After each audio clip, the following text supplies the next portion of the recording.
take income from here and move it over here, and take it from here and move it over here, and move all these things around, and deduct all these things out, and come up with a number, $148,000, that just doesn't jive at all with the tax returns. And so we submit that that is not fair and reasonable. We submit that you should not accept Mr. Menzel's opinion in that regard. Now, what should you do?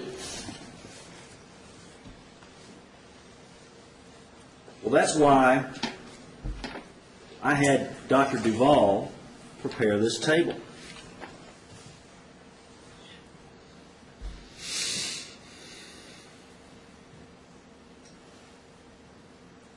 And you can see that you've got a choice to make here, basically. And remember, this column here, excuse me,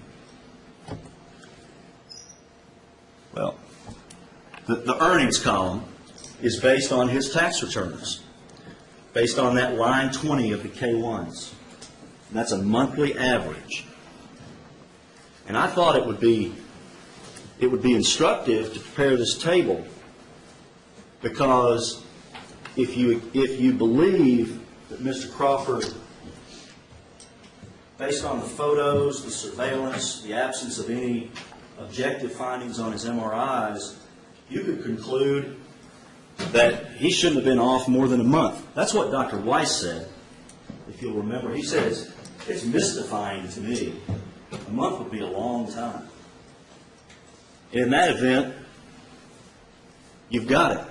But if you decide that Dr. Howell, what Dr. Howell said is, if you accept that, and that 6 months is a reasonable time, you've got it right here, $35,000.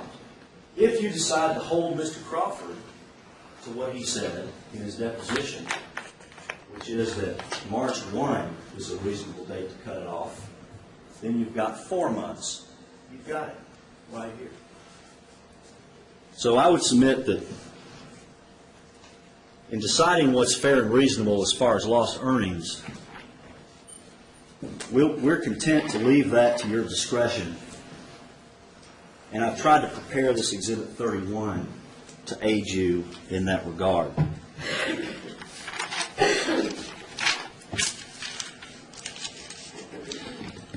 I'm always a little bit wary.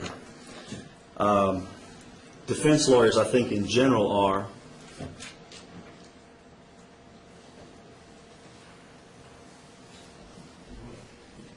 Get this wide.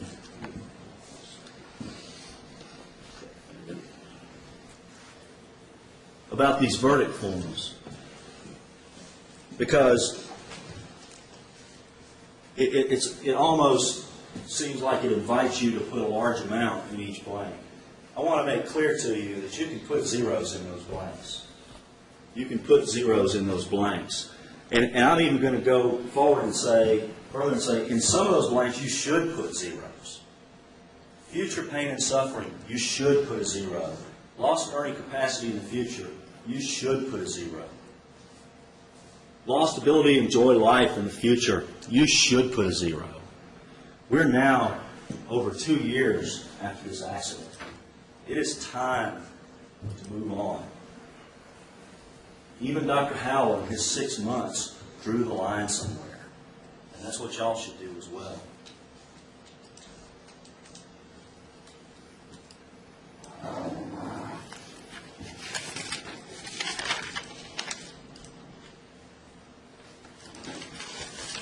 I guess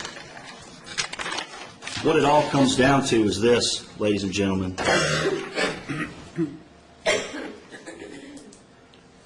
They do have the burden of showing you that Mr. Crawford has sustained all this damage. And we do simply ask you to do what's fair and reasonable. This trial is important to Mr. Crawford. There's no question about that. But it's also important to the Michigans. It's just as important to them as it is to him. I want to address one more thing before I close, because this is the last opportunity I'm going to have to talk to you all. Mr. Freeman has the burden of proof, and so he gets to get back up and address you all. And I don't really know what he's going to say. This is my last opportunity to really address you. So I wanted to say, remember the tax returns and remember the loan that Mr. Crawford made to himself in 2003. When you get back there, remember that, because he wants you to think that he didn't make any money during 2003. And remember that the company made $268,000, but they didn't pay that out as a distribution. So it didn't appear on that K-1 for that year. Instead, they characterized it as a loan. So if he hasn't worked during 2003, it's because he made more money that year than he ever made as an architect before. What it all comes down to is this, ladies and gentlemen. This is a legitimate dispute. It's not a dispute about liability. It's a dispute about the amount, pure and simple. And I would just close by asking you not to give Mr. Crawford 1 penny less than he's entitled to, but also not to give him 1 penny more. Thank you. Thank you. Mr. Freeman.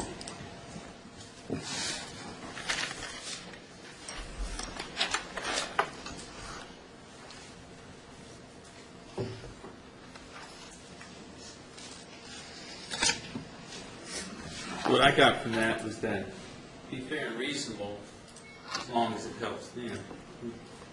He was saying, hold Mr. Crawford to where he testified in his deposition when he didn't know how to calculate his losses to begin with.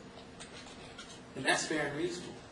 Absolutely not. What's fair and reasonable is when Dr. Duvall and Mr. Menzel agreed on what the lost wage, the lost income is. That's what's fair and reasonable. In this loan issue, Mr. Crawford sold his primary residence in his retirement home to make ends meet. Now, how that was done in his tax returns with his accountants is not an issue in this case. What is at issue in this case is, as is described in the jury instructions, is it is not the loss of time or actual earnings that may be recovered, but the loss of the ability to earn. It goes back to what I was talking about before. Did he lose the ability to earn, to go out there and earn money? Yes, he did. What happens when you do that? You still have bills to pay. You still have obligations to make, mortgages. And if you can't make mortgage payments, you sell. You sell your assets. You sell things. You downsize. And that's what he did. And now he's being punished for it because it's structured in some way in an income tax return that shows that he made a bunch of money that year and what, he didn't have to work. There's no evidence of that. There's absolutely no evidence of that. And this idea, he played, we got the tape of Dr. Parsons and Dr. Weiss, and I've got it all queued up. But I'll tell you what it's going to what it will play, because I want you guys to get back there and deliberate. What that's going to queue up and tell you is that both Dr. Parsons and Dr. Weiss see patients just like Mr. Crawford who are asymptomatic before the wreck and then symptomatic afterward. It happens every single day in their practice, and they say that. Well, why doesn't that apply to Mr. Crawford? Why isn't that the case with him? They haven't. Dr. Weiss, the reason why it didn't apply for Dr. Weiss is because he was hired by the other side for $1,000 to come up with a different opinion than Dr. Howell. The issue with Dr. Howell, that little snippet, what